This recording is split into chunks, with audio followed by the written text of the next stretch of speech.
What's up, world? Welcome to Essential Conversations. Right now, the cultural climate in our world is very sensitive, and that's why we want to tap in with somebody very important today. MK, who we got? Tonight we're going to be tapping in with our guys over at Black Men Build. So we're going to hop right into it. I want you to tell me about Black Men Build. What is your initiative behind it? How can people get involved? How can we get involved? And what is the mission that you guys want to get across? Black men are struggling. I'm one of them. You know, we struggle with mental things. We struggle with trying to find our place in this world that's not made for us. And we take out that anger on ourselves. We put it inside of us, or we hurt the people who's closest to us. It's our partners. It's our lovers. It's our baby mamas. It's our wives. It's our homies. And so this is also, Black Men Build is also under the realization that Black men really do need a place for them to be able to come, for them to be able to be trained, to learn, to understand, to get context for the world, but also for them to get in the fight in a real way, because it's the fight of a generation. And if Black men are on the sidelines, not holding it down, we will absolutely lose. So what I peeped from your website is you guys created a Black Man survival guide. Mm-hmm. What does that entail? That came under the nexus of the survival guide was an idea of two of the brothers that are within kind of the coordinating committee for the group, Jonathan Taylor and Richard Wallace. One is in Atlanta, the other is in Chicago. And it was during COVID when we first had the idea. And y'all know, in a matter of 2-3 weeks, everything has shifted in the world. But the initial thought was Black men need to know how to navigate through COVID. We know that Black people, period, no matter your identity, have been in crisis before the virus, right? And so for us, it was a realization that if you're a Black person in this United States, there are a million ways to die, COVID being the most recent one. And so in the survival guide, it has things to take care during COVID. COVID hasn't gone anywhere, right? We're talking about other things that are just as important, if not more, but COVID is still here. So it's about staying safe during COVID, how to actually, for the most essential worker in our community, the weed man, how the weed man can stay safe during COVID. But it's also other things that other people may not think about. Now you're in the house with your kids, maybe a little bit more than you're used to. You're in the house with your partner a little bit more than you're used to. And so you need to know about communication. You need to know about conflict resolution. You need to know how to whip up some food really quickly. And so there's some tips for how to do that inside of there as well. And then there's community protection, things about meditation, physical fitness. What we're trying to do is say, you need, as a brother in this society, mind, body, and soul, who is connected to yourself, connected to your family, connected to your community, connected to the diaspora. This is some tools for you to start. And we called it a survival guide because that's where we are. We want to thrive. Right now, we're surviving. Right. I mean, I think in the cultural climate that we are in, the survival guide is definitely needed, not necessarily just for COVID, but just as a Black man, how to survive walking down the street, or how to survive being in a workplace. Like recently for me, I think, and I'm not a man, but I'm a woman that's on the front lines, but being in the workplace, and sometimes you have to have those uncomfortable conversations about what is actually happening in the world. And it used to be a point in time where it was like, we don't talk about religion, we don't talk about this, that, and the third, politics. But unfortunately now I feel like we are forced to talk about those amongst every conversation. Yeah, amongst our coworkers.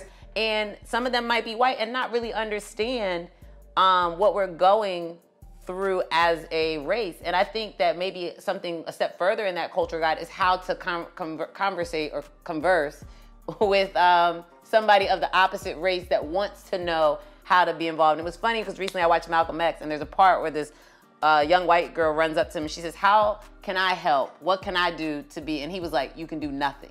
And I thought that was very cold of him to do. I love Malcolm X, but I thought it was very cold of him to say. But unfortunately, there's a lot of people out there today that are going through those things. So what is something like that how would you tell a Black man to have that conversation, or a Black woman, or anybody, to have that conversation with others that want to be involved, but you don't necessarily know how to tell them what to do?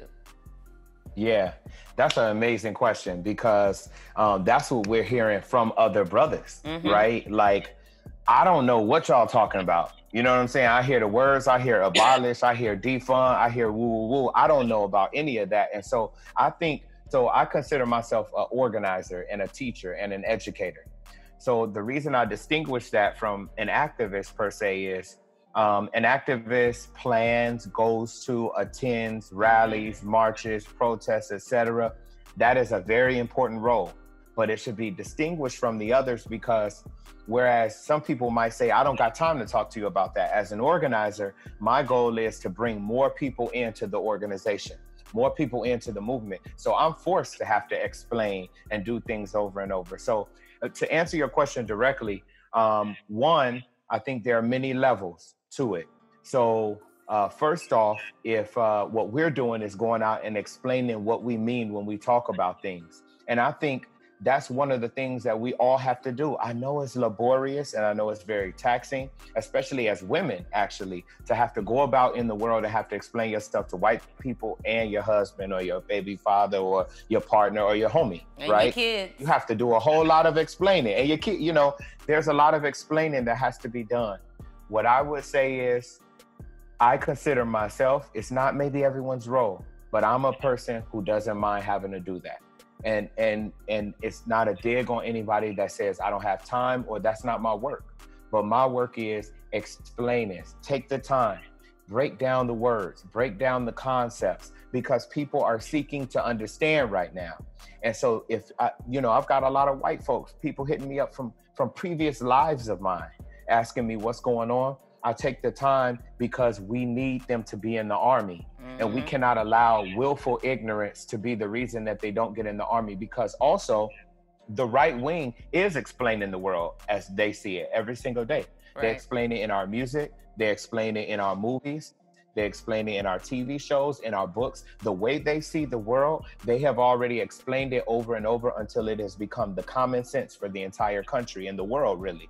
And so we have to replace that common sense and build a new common sense. And the only way we're going to do that is by taking the painstaking work of talking to people. Right. And the last thing I'll say really quickly about your question is, that's where we take our work also with Black Men Build, is Black men, we don't move about in the world thinking about what it's like to be a woman or a gay person or a trans person. I'm saying Black men if you're cisgender, heterosexual, right?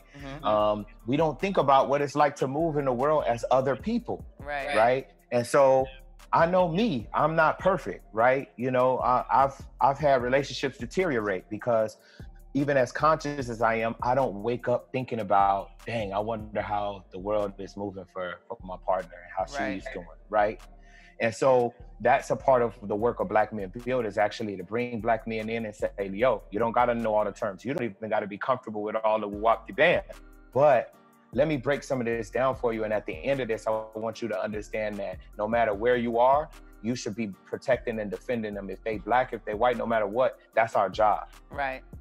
And it seems like really it's a common understanding of understanding. Like, I feel like we're going back to knowing kindness in our world.